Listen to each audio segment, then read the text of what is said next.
Hello everyone, it's me, Demented Ghastly here, back with another Total Drama video. Now, this one's going to be a weirder one that usually is. So, you guys voted for who is Mike, why is Mike, how is Mike.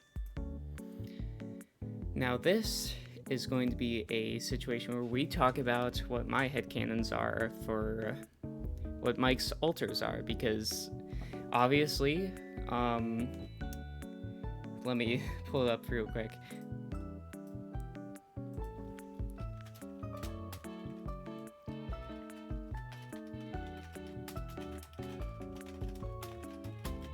Okay.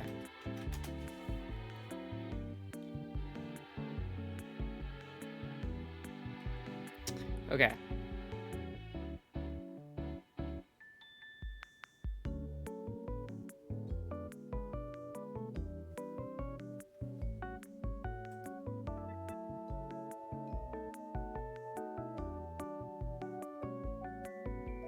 So, from the Very Well Health Administration, actually, hold on, I should probably get some real stuff.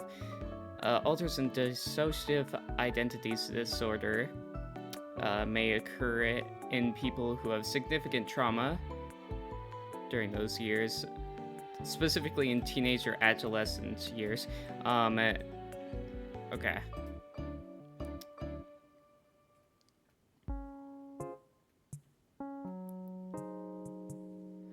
Okay, so it includes stuff like severe trauma during early childhood. So obviously there's a trigger warning for this video because it might get pretty dark. Now, these are just my headcanons, but most of them are based on what other people have said, and they weirdly make sense to me.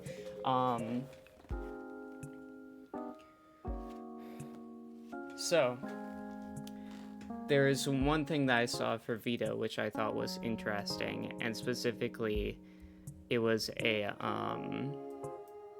person who said he got Vito because of sexual abuse, and I thought that was a very interesting concept because I had never looked at it that way. But now that, you know, there's a little bit of, they did talk about certain things that led me to believe this actually seemed very true, especially with him turning into this after his shirt gets taken off, which kind of leads me to believe it's some sort of sexual trauma.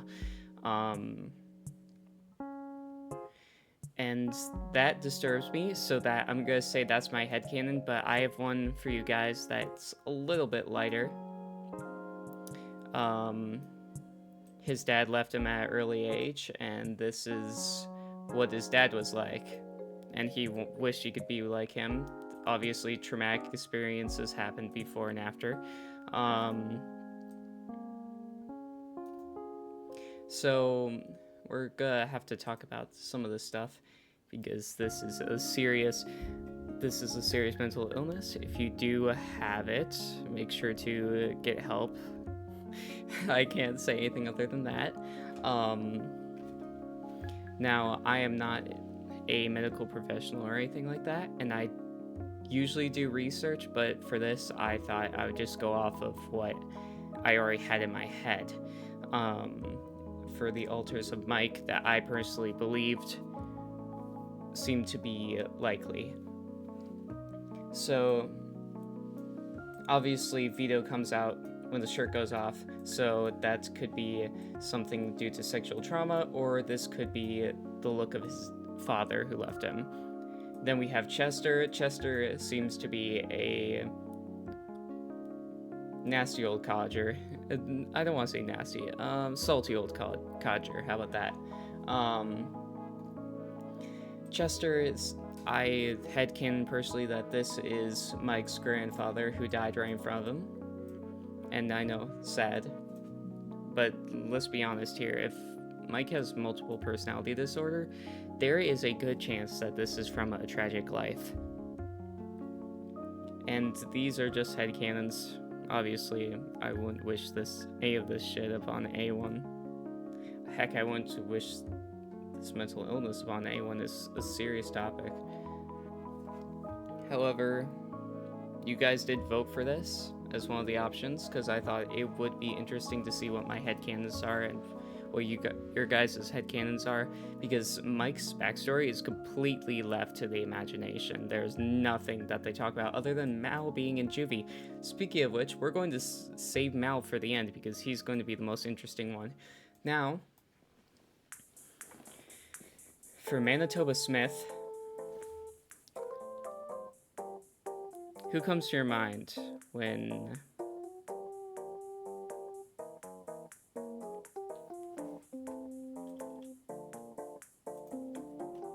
Okay.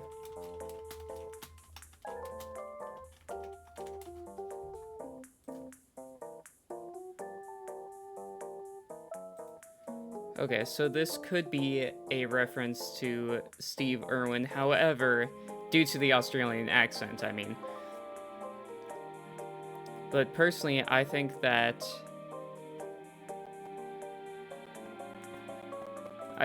this is more a reference to Indiana Jones. I feel like there is a certain amount of collaterals with this. Maybe a mix of both Steve Irwin and Indiana Jones, in which Mike watched as a child. Therefore, he created an altar based around his favorite movie while everything was going on in his house around him. All the issues, all the problems. Svetlana is the one character that I haven't really got a certified, like, headcanon for.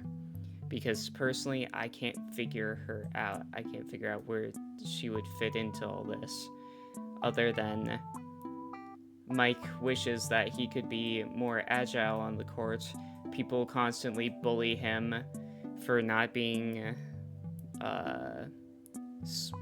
sports-like. I don't know. Sports-like isn't a word. Athletic, I should say. People constantly bully him for not being athletic. Or maybe they bully him for taking gymnastics, and it gets so bad that he creates Svetlana to, like, be even better at gymnastics, because now he's a girl, because they're like, only girls do gymnastics or whatever, that sort of misogynistic shit. Actually, wouldn't that be misandry? Maybe it's a mix of both. I think that's a mix of both. Okay, so now we have our final altar. Well, this is not too long a video. Good thing I got another one planned for you guys for tomorrow. And I think you're gonna like that one. I'm keeping it a surprise though. Only a few of you guys probably know. So we have Mal. I've seen a lot of stuff about people who have these issues with multiple personalities talk about how an altar was created out of protection for the body / host. I don't know what this is actually called, but I do think that Mal is that, and I don't think there's any argument otherwise. Mal is there to protect Mike. Mal is there to scare off people who would possibly bully Mike. I mean, why is he in juvie? Because of Mal, but do you think anyone's gonna mess with Mike in juvie if Mal is the only one in Mike's body that's controlling it? No. They would mess with Mike if anything happened, like him getting back into control, but he just lets Mal take control throughout juvie. And maybe Mike got bullied one too many times. He got peer pressured into something. He got kicked out of school. Something horrible happened. But no matter how it happened, Mal is a protection altar. Someone to make sure no one messes with you again, which is a quote from Mal. I'll make sure no one messes with you ever again. You need me, that sort of thing. And Mike certifiably makes it past that with a big red button. This is so stupid. Oh, I forgot to do the contractual obligation like I usually do. Make sure to like and subscribe, hit that notification bell, that way you can see whenever I upload. You can also, check out my community tab, because you can vote on the next video in there. Let's see.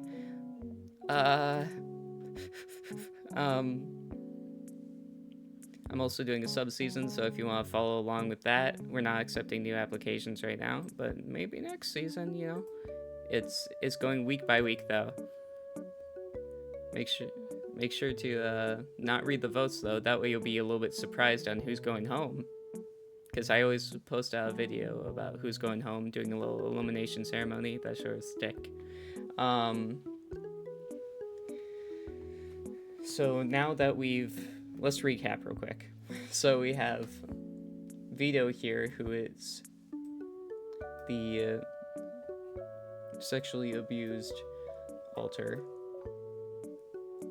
also, or could be a missing dad. I don't know. I don't remember whether he has parents or not. Let me check real quick to see. Mike, total drama. Shirley's got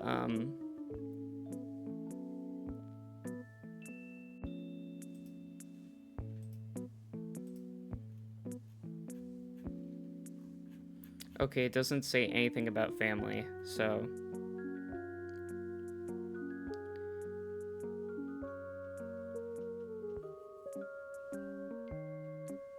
Oh, most of the altars possess theme music, making them a couple of several characters with theme music dedicated to them.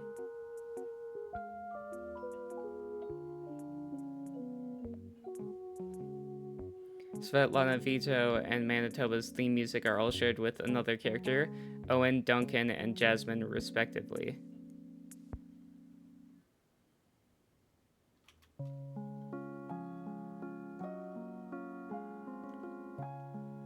Cool.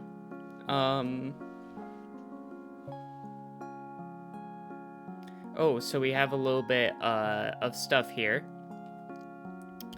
Okay. So let's just say some Mike facts real quick. Let's get this from the wiki. So, miscellaneous. Mike suffered from a condition called dissociative identity disorder, previously known as multiple personality disorder, causing him to share a body with other alters. He doesn't know what the alters have done when he isn't fronting. According to Terry McGurran, Mike would have been handled much more accurately to said disorder if he was ran in 2023, obviously. When sleeping, the alters shift of their own accord without the use of triggers. Mike is the first contestant on Total Drama Revenge of the Island to use a confessional.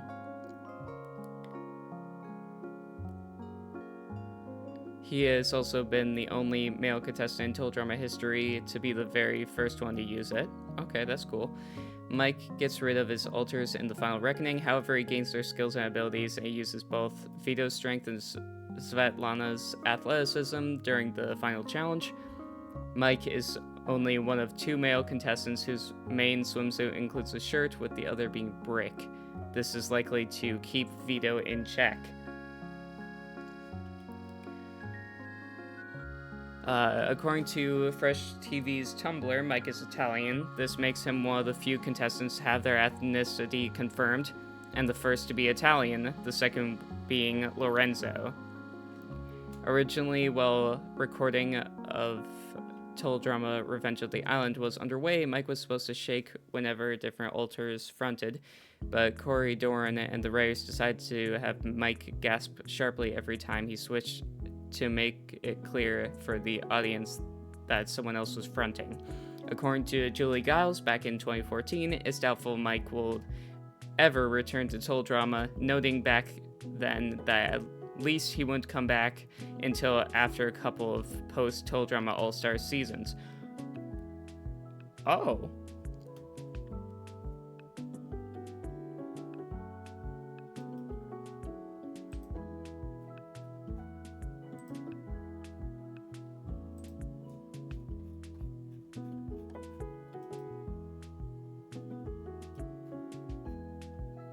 Okay, so Mike's original design is similar to the main character of Teletoon's animated series, Jimmy Two Shoes.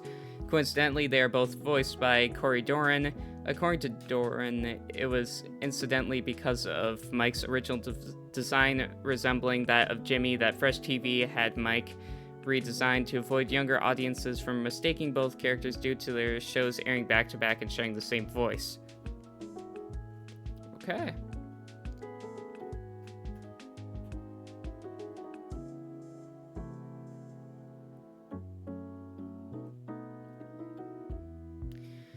Mike as Mal is responsible for causing the 5th highest amount of eliminations, which are Cameron, Alejandro, Courtney, Gwen, and Scott. Mike is one of 3 finalists to not won individual invincibility for themselves while competing. Mike as Mal is the 3rd main antagonist to reach finalist status, the other 4 being Heather, Alejandro, Bowie, and Julia.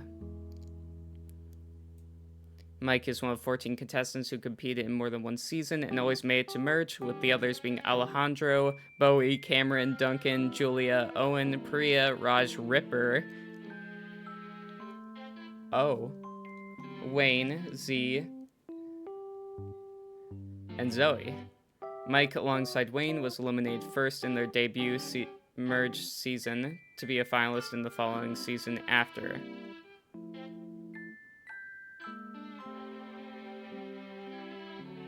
Okay. So that's just a little bit of cool stuff.